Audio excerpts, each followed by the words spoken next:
చూస్తే తాకం అట్లా పెట్టి పెడతాం ఎవిడెన్స్ ఎవరు టచ్ అవుతుంది ఎవిడెన్స్ అన్నీ అట్లా ఉన్నాయండి కొడకలు కదా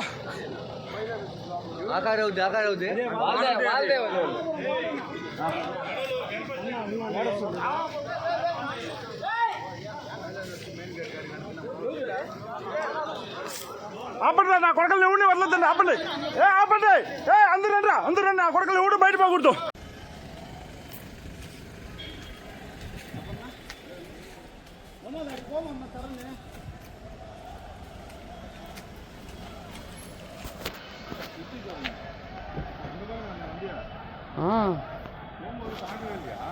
राघवेलिया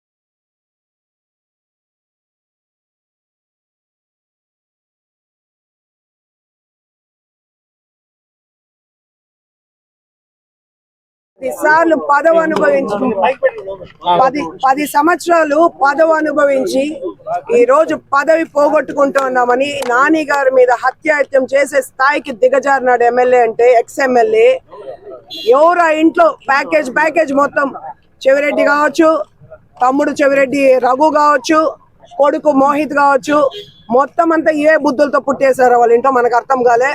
ఆడి వాడికాడు ఇక్కడ అటాక్ చేస్తాడు, ఏమి తెలియనట్టు లోపల నిలబడుకుంటాడు. మీకు తెలియని విషయం, వాడు నన్ను అవమానించాడు లోపల. అంటే ఈ కుటుంబం ఓడిపోతామనే దీన్ని తట్టుకోలేక ఈ స్థాయికి దిగజారినారంటే ఎంత వెల్ ప్లాన్డ్ ఇది. అండ్ పోలీస్ సోదరులు కూడా 20 నిమిషాలు మేము ఫోన్ చేసినాం అన్న, మీకు 20 నిమిషాలు ఫోన్ చేసినాం.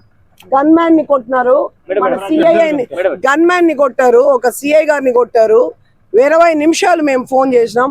అన్నోళ్ళు బందోబస్తులకి వేరే చోటకు పోయినారా ఏమో మనకైతే తెలీదు, ఎవరూ లేరు ఇక్కడ. అసలు ఒక యూనివర్సిటీ క్యాంపస్ లోపలికి గొడ్డళ్ళు ఏంటి సమ్మెట్లు బీర్ బాటిళ్ళు కార్లు ఎత్తుకొని వస్తే ఒకడు చెక్ చేసేవాడు లేడా? గేట్ దగ్గర ఒక పోలీస్ లేడు, జస్ట్ గేట్ ఎంట్రన్స్ లో ఒక పద్మావతి మహిళ అంటే ఒక మహిళా యూనివర్సిటీ ఎలక్షన్ టైము ఒకడు కార్ చెక్ చేయలేదు. ఎంత ప్రీ ప్లాన్ అంటే ఏ దేవుడి దయ్యో ఆయన బ్రతికారు. వాడు మీరు వీడియో చూసే ఉంటారు. ఇప్పుడు చెప్తున్నది మన పైన లాఠీ చార్జీలు, ప్రెస్ వాళ్ళ పైన లాఠీ చార్జీలు చేస్తున్నారు, కానీ పోలీసులు వాళ్ళని ఇంతవరకు అరెస్ట్ చేసుకోలేకపోతున్నారు. మేము కేసు రిజిస్టర్ చేస్తున్నాం. వాళ్ళంత మందిని రిమాండ్ కు పంపించలేదా? రేపు మొత్తం చంద్రగిరి రోడ్ల మీద ఉంటుంది మొత్తం. వాడేదో మాట్లాడుతూ ఉంటాడు నోటికి వచ్చినట్టు. వాడి వయసు ఎంతని వాడు మోహిత్ కి? నన్ను మాట్లాడేది ఏంది? ఆ కుటుంబానికి ఇదే బుద్ధులు. 2019లో కూడా వాడు ఇట్లే చేశారు. వాళ్ళ భార్య కావచ్చు, వాళ్ళ అమ్మ కావచ్చు, ఇదే చేశారు 2019లో కూడా. ఇప్పుడు కూడానా వాడు వాళ్ళ నాన్న పోయినసారి వాళ్ళ నాన్న, వాళ్ళ భార్య, వాళ్ళ అమ్మ చేసినారు. వీడు అప్పుడు లేడు, ఇప్పుడు వాళ్ళ తమ్ముడు చేస్తాడు. ఇక్కడ లోపల వాడు క్యాండిడేట్ వాడు మోహిత్ ఉంటాడు, వాడు నన్ను అవమానపరుస్తాడు. మళ్ళా డ్రామాలు ఒకటి వేస్తా ఉన్నారు తెలియదంట అనేసి. అంటే నీ బాబాయ్ ఇక్కడ చేసింది వేట కొడవలు ఎత్తుకోవచ్చేదో సమ్మెట్లు ఎత్తుకోవచ్చో నీకు తెలీదు. వాడు నన్నెట్టి ఇన్సల్ట్ చేస్తాడు లోపల, నన్నెట్టి ఇన్సల్ట్ చేస్తాడు వాడు. అనరాని మాటలు వాడు ఎట్లా అంటాడు లోపల నన్ను? వాడి వయసు ఎంతని? వాడి వయసు ఎంతని? అందుకే ఈ చంద్రగిరి వాళ్ళకు కూడా చెప్తుండేది, ఇట్లా మోసం చేసి లో క్లాస్ ఫ్యామిలీ ఇది, డబ్బు కోసమే బ్రతికే ఫ్యామిలీ ఇది. ఆడవాళ్ళకి గౌరవం ఇచ్చేది అంటే ఒక ప్రాణం విలువ అంత. ఇప్పుడు ఏమైంది? ఎలక్షన్ అయింది, అవును. మీరు గెలుస్తారో ఎవరు ఓడతారో తెలియదు, కౌంటింగ్ కూడా జరగలేదు. ఆ లోపల హత్యాయత్నం చేసి అంటే చంపేస్తారా? నానిగారిని చంపేస్తారా? నాకు అర్థం కాలే. వాడు తమ్ముడు ఇక్కడ ఉంటాడు, వాడు అక్కడ ఉంటాడు, వాడు నోటికి వచ్చినట్లు మాట్లాడతాడు. మీకు మర్యాదలు తెలియవా? మీకు వీళ్ళ పాలకులు మనకి పోలీసు వాళ్ళే యాక్షన్ తీసుకోవాలా. మిమ్మల్ని కొడితే కూడా మీకు దిక్కు లేదంటే వీళ్ళు ఎట్లున్నారో నాకైతే అర్థం కాలే. మా గన్మ్యాన్ తరుముకొని కొడుతుండారు, అతను హాస్పిటల్లో ఉన్నాడు. మళ్ళీ ఇప్పుడు గన్మ్యాన్కి ఫోను, కేసు పెట్టద్దు అనేసి బెదిరింపులు. మీ ఇంట్లో వాళ్ళని కొడతాం చంపుతామని గన్మ్యాన్ ని బెదిరిస్తా ఉంటే ఆయన కేసు పెట్టని అంటున్నాడు. ఇప్పుడు ఈ స్థాయికా వీళ్ళ మన పాలకులు? ఎలక్షన్ అయ్యేంత వరకు ఒక నాటకాలు, ఆ రౌడీలు ఈ రౌడీ, ఈ దరిద్రులక గన్మెన్ కుటుంబాన్ని చంపుతాం బెదిరిస్తే గన్మెన్ కామ్ అయిపోతున్నాడు అతను కేసు పెట్టకుండా. ఒక సిఐ తల పగల కొడితే గమ్మునున్నారు వీళ్ళ లేదు. ఇప్పుడు ఎఫ్ఐఆర్ రిజిస్టర్ చేసి వీళ్ళు అరెస్ట్ చేయలేదా, వాళ్ళని రిమాండ్ పంపలేదా అన్న మీకు సిగ్గుగా అవమానంగా డిపార్ట్మెంట్ తల ఉంచుకునేసిన భయపడి మీకోసం కూడా మేము రోడ్డు మీద వచ్చి కూర్చుంటాం. రేపు సిఐ గారి కోసం గన్మ్యాన్ల కోసం మేము రోడ్డు ఎక్కుతామన్న మీకోసం కూడా ఏ స్థాయికి ఎంతవరకు భయపడాలన్నా మనము ఏ స్థాయి వరకు మనం భయపడాలి. ఒక ఎస్పీ గారు కలెక్టర్ గారు ఇంత జరిగితే ప్రశాంతంగా ఎట్టున్నారు, వాళ్ళ మెన్ మీద అటాక్ చేసే యాక్షన్ తీసుకోరా? కేసే రిజిస్టర్ చేయబని లేదే, సుమోటోగా తీసుకోవచ్చే కేసు. మేము ఎఫ్ఐఆర్ కట్టబని లేదే. ఒక సిఐ గారిని కొట్టేస్తే గన్మెన్ డ్యూటీలో ఉండే గన్మెన్ ని ఎవిడెన్స్ కనిపిస్తే ఇంతవరకు మీరు అరెస్ట్ చేయలేకపోతున్నారంటే ఎస్పీ గారు it shame on you. SP గారు ఇట్ షేమ్ ఆన్ యూ. మీ డిపార్ట్మెంట్ నే అటాక్ చేశారు. It shame on you. So sorry to say. పొండి వెళ్ళి అరెస్ట్ చేయండి వాళ్ళని.